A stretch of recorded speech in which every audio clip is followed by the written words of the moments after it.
Abenshi usanga bitwa amazina mugabo batazi insiguro yayo.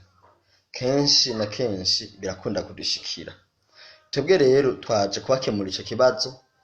Uwumva wese afise izina atazi insiguro yaryo araza kutwandikira muri commentaire dushobora kumuhigira insiguro yaryo, ashobore no kumenya izina insiguro y'izina ryiwe. No musi rero twaje n'amazina atandatu niyo twashoboye kuba twoshakashaka tukaronka insiguro yayo. Wari wese yumva ashaka kumenya insiguro y'izina ryiwe araza kutwandikira muri commentaire nta ngorane. N'umunsi tugiye dutangurire kw'izina ryitwa Gabrielle. Gabrielle ni izina ry'abakobwa rikomoka mu Giheburayo, kenshi na kenshi dukunda no kurisanga muri Bibiliya. Gabrielle igizwe n'amajambo abiri, hariho Gabri ni G na A na B na R yo mu Gifaransa, ayo R yo mu Kirundi hamwe na I, hamwe na L ni E hamwe na R ndende, risigura umutoni w'Uhoraho canke imbaraga z'Uwiteka. Gabrielle ni umukobwa atigera acika intege, aba yumva arico akoze cose ategerezwa kugikora neza kandi kigacamwo.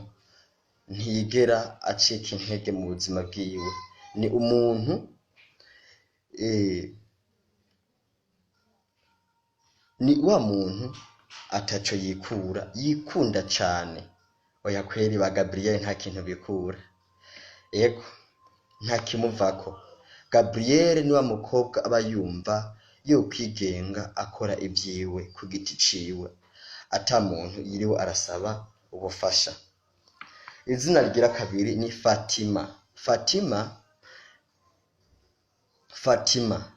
ni izina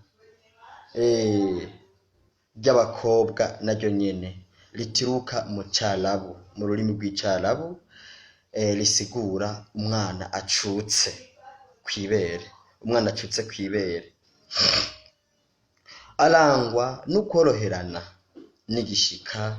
Ni wa muntu aba yumva yoha umwanya wiwe wose umuryango n'abagenzi biwe. Izina rigira gatatu ni Debora ni izina rihabwa abana b'abakobwa naryo nyene rituruka mu Giheburayo, tunarisanga cane no muri Bibiliya. Rivuye rero mu ijambo Divra nta I irimo, Divra. Nashatse kurivuga kugira ngo mushobore kuba mwovyumva. Ni D na V na O na R na A. Mu Giheburayo risigura uruyuki. Ni kuvuga ba Debora basigura inzuki. Ni inzuki, uruyuki. Debora isigura uruyuki. Ni umuntu arangwa n'ubukerebutsi n'ubuseriye bwinshi, nivyo bimuranga cane.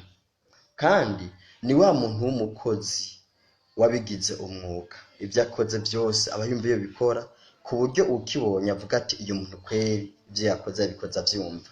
Yikorera ku giti ciwe kandi akabikora yavyiyumviriyeko. Ni wa muntu akora ikintu yaciyumviriyeko cane gose.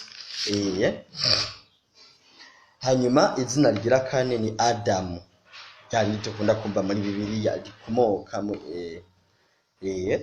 kenshi dukunda kuryumva muri Bibiliya. Rikomoka mu Kibabiloni, risigura umuntu. Ni kuvuga mu Gifaransa humanité, umuntu. Mu Kirundi ni umuntu. Arangwa no kudacika intege.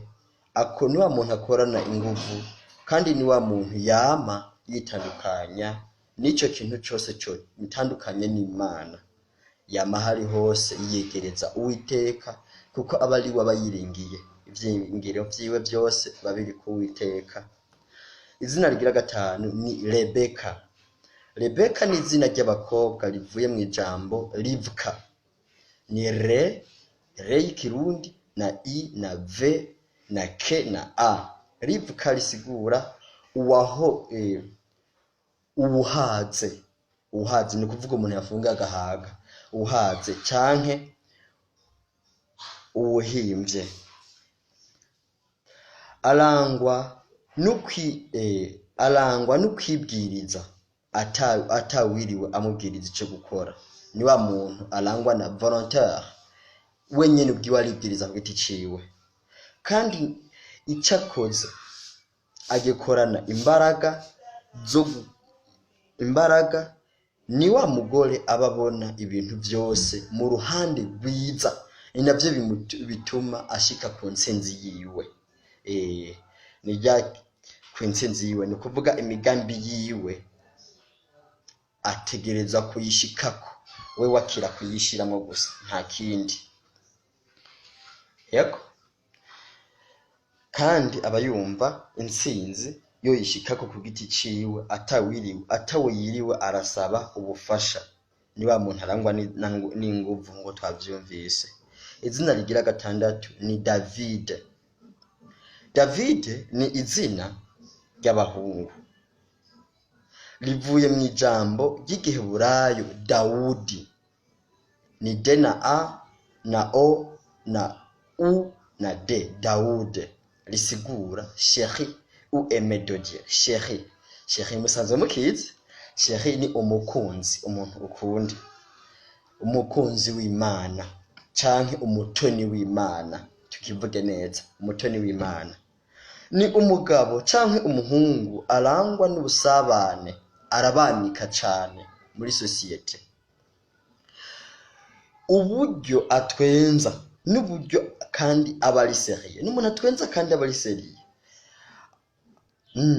Akunda no kumviriza abamusanga, uwuja mugana wese aramwumviriza, ntigera kwimira ngo hoshi oya, arakumviriza kweri. N'uburyo akoresha amajambo yiwe y'ukuri kugira ngo akemure ibibazo, nibyo bimugira umuntu w'agaciro, bimushoboza no kwinjira mu mugwi w'abantu bimworoheye, kandi agashika abatwara, agacaba umulideri wabo. Biramworohera kuko abantu baramwizera bivanye n'uburyo ari serieux, na kwa kuntu yumviriza abantu, akumviriza ibibazo by'abantu batandukanye. Nico gituma ni navyo bimugira umulideri, umuntu abaserukira. Ni wa muntu kandi bimworohera cane, nyimba ikintu acumva arakikumvisha, aragusigurira, kandi nawe ukumva yuko ibyo yagusiguriye byumvikana. Yego, ayo niyo mazina twashoboye kuba tworondera kandi tukaronkera ubuntu zeya ubusobanuro kw'ipaje yacu twita Mwarimu Mbobe. Wariwe wese no kuri YouTube ushobora kunsangaho, nitwa Mwarimu Mbobe ni kuri YouTube. Kuri Instagram nitwa Melchior Maniragaba. Murakoze, mukore subscribe, j'aime na partage. Merci.